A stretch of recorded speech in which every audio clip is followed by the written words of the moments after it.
Millions suffer from glaucoma, and sweeping solutions are proving elusive. Disease progression differs in every individual, and tailoring treatment plans for each patient is a daunting task. Enter artificial intelligence with its paradigm-shifting potential to predict individual progression and revolutionize glaucoma care. To uncover the secrets of this technology, we turn to Dr. Sahil Thakur, a researcher from the Singapore Eye Research Institute and author of the 2023 journal article, Use of Artificial Intelligence in Forecasting Glaucoma Progression. He explained the current state of AI models, their limitations, and how they could be the ultimate tool for monitoring and managing glaucoma.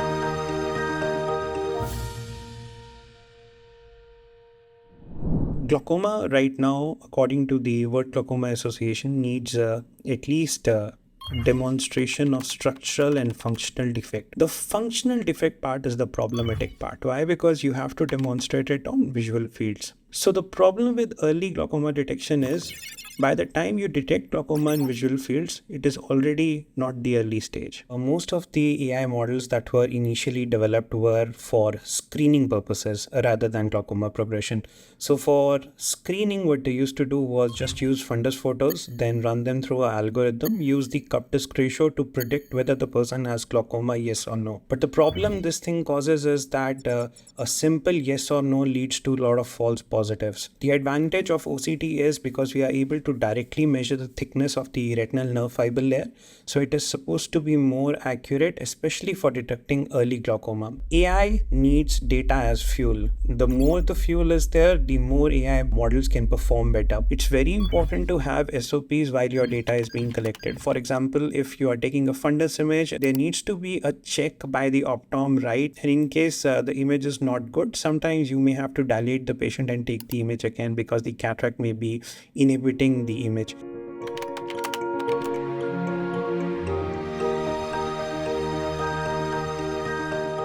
The major limitation right now is the fact that we are not able to accurately predict whether someone progress and someone will not progress. The algorithms that perform very well in certain datasets, when they are tried in other datasets or in real world data, the algorithms completely fall apart. So their performance goes from somewhere about having 99% accuracy to falling about 60-70% accuracy. As the disease severity increases, the datasets, they become smaller and smaller. 99% are either normal or mild glaucoma, and only 1% is the one which are the severe people who need treatment and who need early identification. Most of the datasets that are available are in the Caucasian populations because they have long-term studies going on and long-term data is available for these patients. Singapore has very good data. Data from China is also very good. In the other Asian countries, a lot of data is missing. So a lot of ethnic groups are underrepresented in the training datasets that we have for the algorithms. A lot of times a private physician who may be collecting data for a lot of time in Nigeria would not have knowledge about what can be done with that data. We need to connect with people on ground, tell them what is going to be done with that data, and kind of give them products back that they can use to improve healthcare on the ground. So it needs to work like a loop in which there is a constant exchange between the healthcare providers, between the developers, and then back with the healthcare providers, making sure that the patients are always the most important part of the chain or the loop.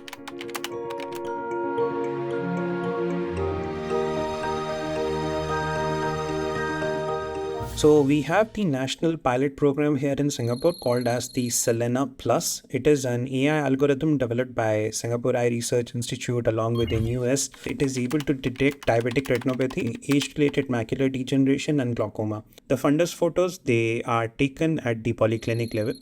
They go through the algorithm. The AI algorithms, they pick up small features in the fundus photos. So those features computed all across the image, and based upon the type of features the algorithm picks up, it gives you a score. And that grade can be actually labeled as glaucoma, yes or no. So that's how the algorithm works. The average cost of the screening is only $5. It was initially piloted in 3 polyclinics first. The results were very good. Now it is being piloted in 3 more. So total 6 polyclinics right now are running it.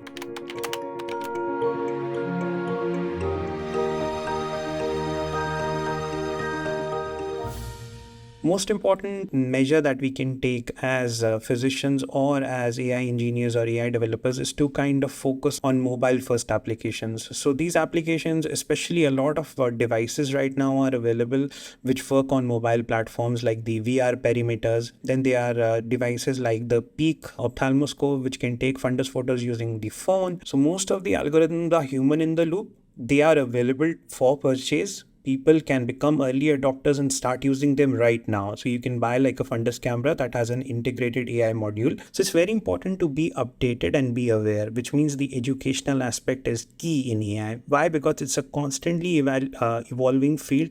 It changes almost every day.